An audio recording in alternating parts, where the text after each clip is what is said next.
창세기 11장 9절에서 11절까지의 말씀. 제가 가진 성경으로는 구약 성경 14페이지 어간에 위치해 있습니다.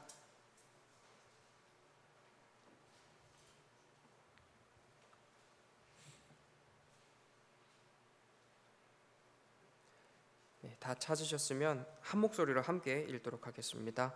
그러므로 그 이름을 바벨이라 하니 이는 여호와께서 거기서 온 땅의 언어를 혼잡하게 하셨음이니라. 여호와께서 거기서 그들을 온 지면에 흩으셨더라. 셈의 족보는 이러하니라. 셈은 100세 곧 홍수 후 2년에 아라박삿을 낳았고. 아멘. 잠시 기도하겠습니다. 사랑이 많으신 하나님 아버지, 오늘도 우리들의 삶을 허락하여 주시며 감사합니다. 이 삶을 살아가며 하루하루 매 순간 우리에게 생명을 주신 지금도 역사하시는 하나님 바라보면서 하나님 누리면서 하나님 기뻐하면서 살 수 있게 인도하여 주시옵소서. 참 어지러운 세상인 것 같습니다. 마음 놓고 편안하게 살아가기 힘든 세상인 것 같기도 합니다. 그러나 이 모든 세상 속에서 우리가 느끼는 바가 정답이 아니라 그 너머에 역사하신 하나님 바라보면서 하나님과 함께 동행하는 걸음, 그로 기뻐하는 걸음 걸어갈 수 있게 인도하여 주옵소서. 주님, 특별히 단기 선교팀 또 마지막 일정 보내고 있습니다. 돌아오는 그 순간까지 교회에 도착해서 또 삶을 이어가는 그 모든 순간까지 주님 개입하여 주셔서 보호하여 주시고 인도하여 주시옵소서. 몸과 마음 상한 영혼 있습니까? 주님 돌보시고 치유하여 주시옵소서. 그곳에서 느낀 은혜들, 감격들, 감동들 잘 지켜내서 또 하나님 앞에 나아가 신실한 예배자로 설 수 있게 인도하여 주시옵소서. 하나님, 드려진 예물 있습니다. 1000번째 우리 윤희 드렸는데 윤희의 앞으로의 모든 삶 가운데 모든 순간들 가운데 하나님의 손길이 가득 충만히 임하길 소망합니다. 주님, 우리 윤희의 모든 인생을 주관하여 주시옵소서. 오늘 하나님 말씀 함께 나눕니다. 이 나누는 이 모든 순간들 속에서 오직 홀로 영광받아 주시옵소서. 감사드리며 예수 그리스도 이름으로 기도드립니다. 아멘. 한 주간 평안한 나날들 보내셨습니까? 한 주의 끝자락인 금요일입니다. 우리의 이 매일매일이라는 순간은 평안하기도 할 것이고요, 또 그렇지 않기도 할 것입니다. 만일 우리가 그렇지 않은 순간을 걸을 때면은요, 많이 답답하기도 할 것이고 또 절망적이기도 할 것입니다. 한 찬양의 가사가 생각이 났는데요. 왜 나를 이 깊은 어둠 속에 홀로 두시는지, 어두운 밤은 왜 그리 긴지 모르겠습니다. 이때 우리가 느끼는 어떤 괴리라는 것은요, 우리가 아는 하나님은 분명 선하신 하나님이다라는 것이지요. 하나님은 분명 선하신데요, 하나님은 그 선하심으로 온 우주 만물을 주관하시는 하나님이신데 왜 나에게만, 하필 나에게만 이런 일들이 펼쳐지는지 의문이 들기도 합니다.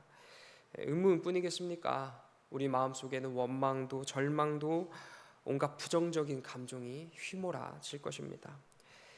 그럼에도 하나님이 맞으시지요. 또 하나님이 맞다고 한다면 내 감정, 내 슬픔, 내가 느끼는 이 절망에도 불구하고 하나님이 맞다라고 한다면 우리는 어떻게 그 하나님으로부터 우리들의 마음을 인정하며 또 지켜낼 수 있을까요? 어떻게 해야 내 상황, 내 환경과 상관없이 하나님을 바라보며 저는 안녕합니다, 저는 평안합니다 라고 말할 수 있겠습니까? 정답을 미리 말씀드리면 정답은 사랑에 담겨 있습니다. 우리를 향한 하나님 아버지의 사랑이 그 모든 것 위에서 답하고 있는 것입니다. 사랑이 어떻게 답이 될까요? 능력의 하나님, 선하신 하나님께서 우리를 미워하시거나 우리를 포기하시거나 우리를 버리신 것이 아니라 지금도 여전히 우리를 지극히 사랑하십니다. 여러분, 사랑하는 존재들, 사랑하는 대상들에게 어떤 것을 주고 싶으신가요? 사랑하는 아내, 사랑하는 남편, 사랑하는 자녀, 부모님, 친구, 정말 소중하고 그 귀한 사랑하는 존재에게 우리는 우리가 줄 수 있는 가장 좋은 것을, 가장 귀한 것을 내어주시고자 할 것입니다. 그것이 바로 이 사랑이라는 것이 가진 힘이겠지요. 우리 하나님께서는 우리를 사랑하시는 하나님이십니다. 이에 우리에게 우리를 사랑하는 마음을 가득 담아서 정말 좋은 것을 주시고자 하시는 우리 하나님이신 것입니다. 얼마나 우리를 사랑하실까요? 어느 정도까지 우리를 사랑하시는지 오늘 본문이 이를 정말 잘 드러내고 있다 생각됩니다. 오늘 본문은 그 이전부터 이어져 내려온 역사와 이어집니다. 이 역사에는 두 가지 기둥이 존재하는데요. 악의 기둥과 선의 기둥입니다. 우리가 잘 아시는 대로 태초에 하나님께서 천지를 창조하셨고요. 모든 만물의 대리 통치자로서 인간을 세워두십니다. 그러나 인간 그 자리에 만족하지 못하고 하나님의 자리를 넘보게 됩니다. 금지된 열매를 먹어 죄라는 것을 짓게 되고요. 이 죄는 우리를 떠나지 않아 영원토록 우리와 함께 하게 되었습니다. 거듭 말씀드리지만 이 죄라고 하는 것은 하나님이랑 전혀 상관없는, 하나님 편에 있지만 실질적으로 하나님이랑은 상관없는 행동을 하고 그 마음을 먹는 모든 것을 의미합니다. 하나님 정반대편에 서서 크게 하나님을 부정하든지 아주 조그맣게라도 하나님에 대하여 반대되는 행동, 반대되는 감정을 취하는 것이 바로 죄인데요. 이 죄는 안타깝게도 우리를 떠나지 않습니다. 다시 말해 우리는 어떠한 모양에서든지 그게 크든지 작든지 하나님 반대편에 서서 하나님의 존재를 때로는 부정하기도 하고요. 하나님의 일하심, 하나님의 사역을 거부하기도 하며 하나님과 관련된 그 모든 것에 반기를 드는 그 존재가 바로 죄인이라는 존재입니다. 타락 이후에 이 11장까지에 이어지는 그 역사는 이와 같은 죄인의 역사입니다. 죄인이 어떻게 하나님을 부정하고 부인하는지 아주 적나라하게 묘사하고 있습니다. 가인, 동생을 죽인 살인자입니다. 자신의 감정이 우선이 되어 타인의 생명 안중에도 없습니다. 내가 화가 나니까 너는 죽어도 마땅하다라고 생각하는 아주 이기적이고 폭력적인 마음입니다. 이에 하나님께서 벌을 내리십니다. 너는 땅을 피하며 유리하는 자가 될 것이다. 이런 하나님의 말씀을 들었으면 반성 정도는 해야 되는데 반성하기는커녕 자신의 벌이 너무 무겁다 외칩니다. 이 말에 숨겨진 뜻은요, 하나님 제가 그 정도로 심한 벌을 받을 만한 잘못을 한 게 맞습니까? 라고 하나님께 도리어 따지고 있는 표현인 것입니다. 이 모습이 다른 모습이 아니라 창조주를 향한 피조물의 반응입니다.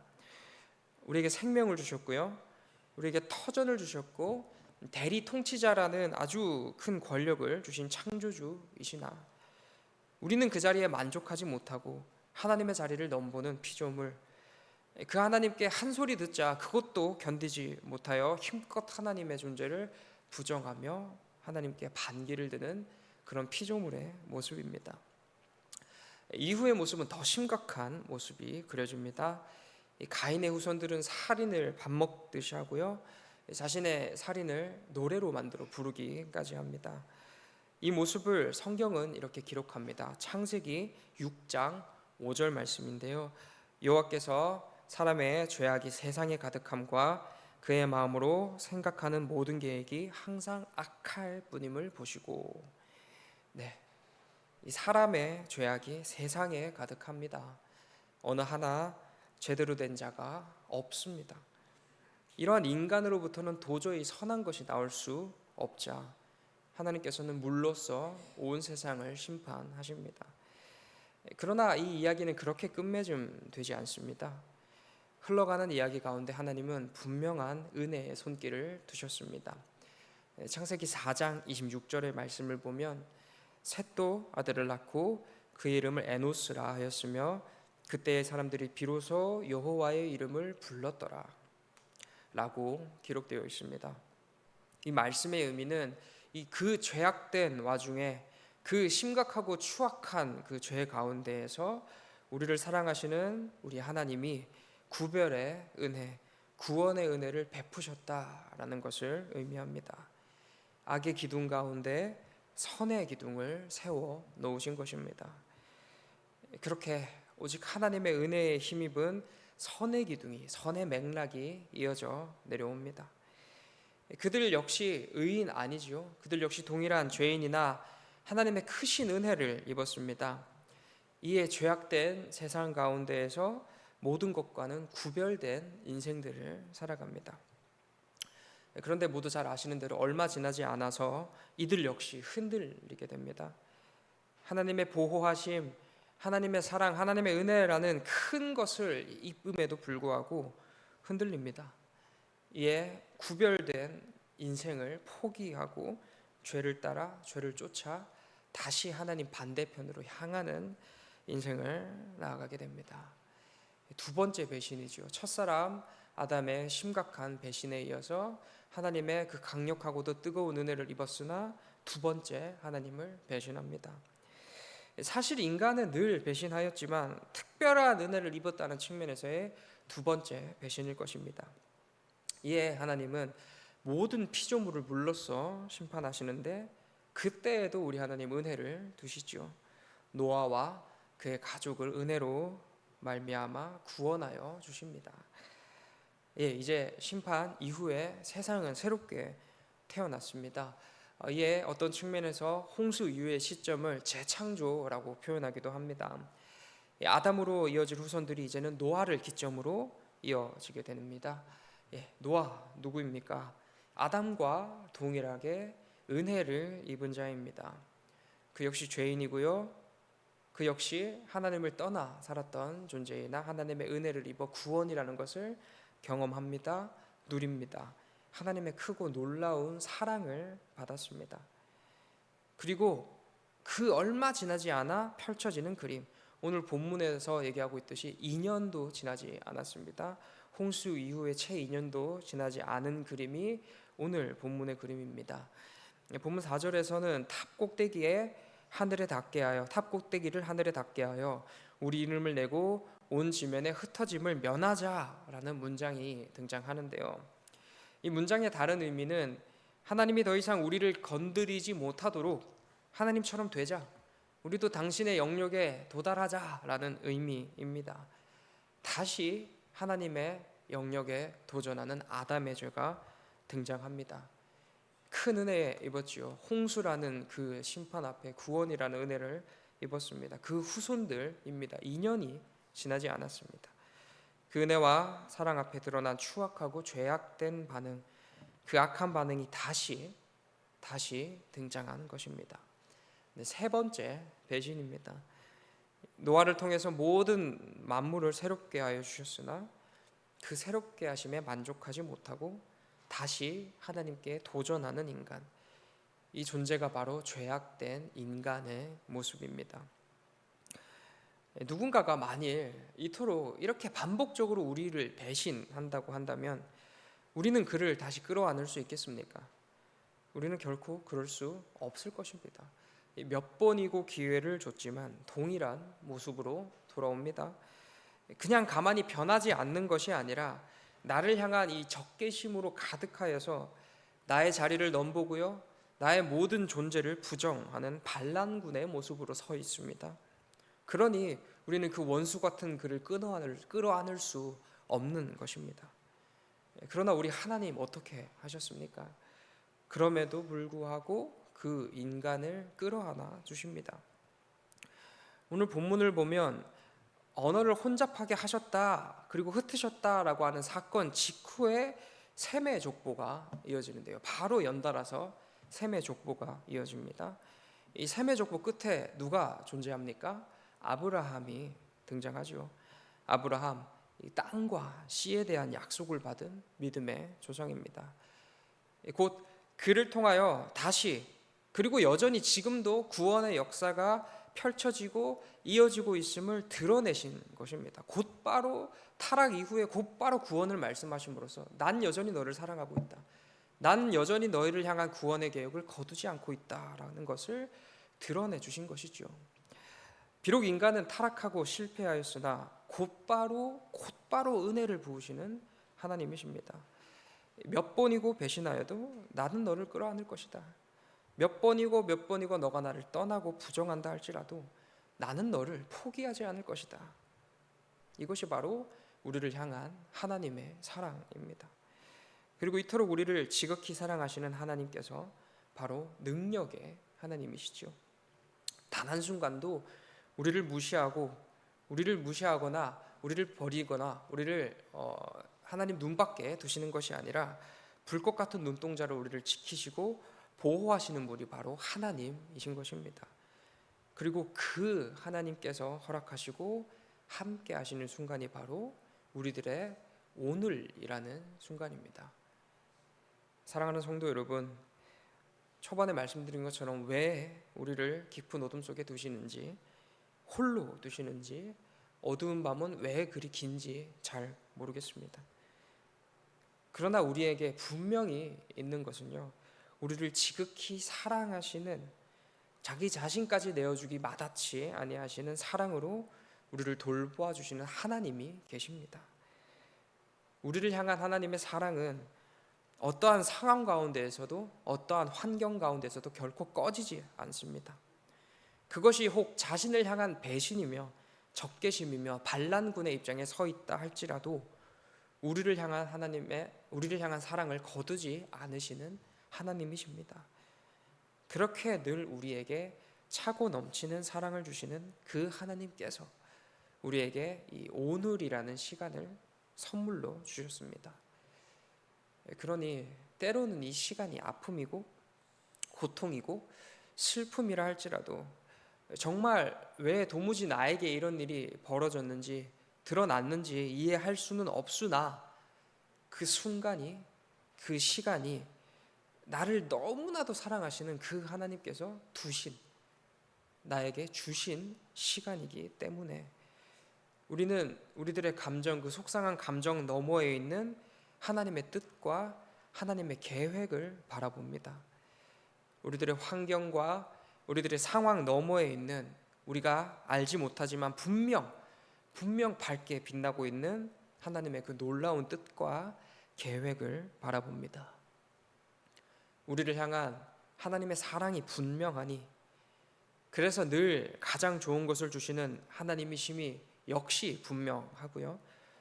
또 그 사랑 안에서 펼쳐나가시는 하나님의 뜻과 계획은 언제나 선하시니, 그러니 우리들의 하루는 언제나 가장 빛나는 하루입니다. 우리 모두 이 진리 안에서, 이 믿음 안에서 오늘도 어김없이 여전히 우리를 사랑하시는 그 하나님 누리면서 또 바라보면서 주어진 가장 빛나는 오늘의 한 가운데에서 믿음의 걸음 걸어가시는 귀하고 복된 인생 살아가는 우리 모두 되시길 소망합니다. 기도하겠습니다. 사랑이 많으신 하나님 아버지, 우리에게 구원이라는 은혜를 베풀어 주셨고 우리와 함께 하시고 우리를 지키신다 말씀하신 하나님 아버지, 그럼에도 우리 하루의 시간 속에서 크게 드러나진 않을 때도 있겠지만 그럼에도 우리 마음 한켠에 늘 자리 잡은 죄악된 모습을 가지고 있는 인간의 모습입니다. 그럼에도 우리를 버리지 않으시고, 그럼에도 우리를 지키시고, 그럼에도 우리에게 변함없는 사랑을 부어주시는 사랑의 하나님 아버지, 우리 그 사랑에 힘입어 걸어갑니다. 아무리 넘어지고 부정하며 쓰러진다 할지라도 우리를 끝까지 떠나지 않으시고 그 사랑 거두지 않으시는 하나님 아버지, 그 하나님의 사랑 의지하며 오늘 하루 살아갑니다. 때로는 그 오늘이, 우리에게 허락된 오늘이 불편하며 어렵고 힘들며 고통스러울 수도 있겠습니다. 그래서 그 삶이 왜 내 앞에 주어졌는지 이해가 되지 않을 때도 있을 것입니다. 그러나 우리 바라봐야 될 것, 사랑의 하나님이심을 고백합니다. 나를 지극히 사랑하시는 하나님, 사랑하기 때문에 약한 것, 어려운 거 주시는 것이 아니라 가장 좋은 거, 우리가 느끼기에 정말 평안한 거 주시기를 원하시는 그 사랑에 힘입어 우리에게 오늘이라는 것이 허락되었다고 한다면 주님, 이 시간 살아가면서 그 하나님 바라보면서 하나님의 선하심 누리며 걸어갈 수 있게 인도하여 주시옵소서. 이 아픔이, 이 슬픔의 감정이 쉽게 사그라들지는 않을 수도 있겠습니다. 그러나 그 마음마저도 위로하시는 하나님 바라봅니다. 우리의 그 연약함 돌보아 주시고 인도하여 주시옵소서. 감사드리며 예수님 귀하신 이름으로 기도드립니다. 아멘. 너희는 이렇게 기도하라.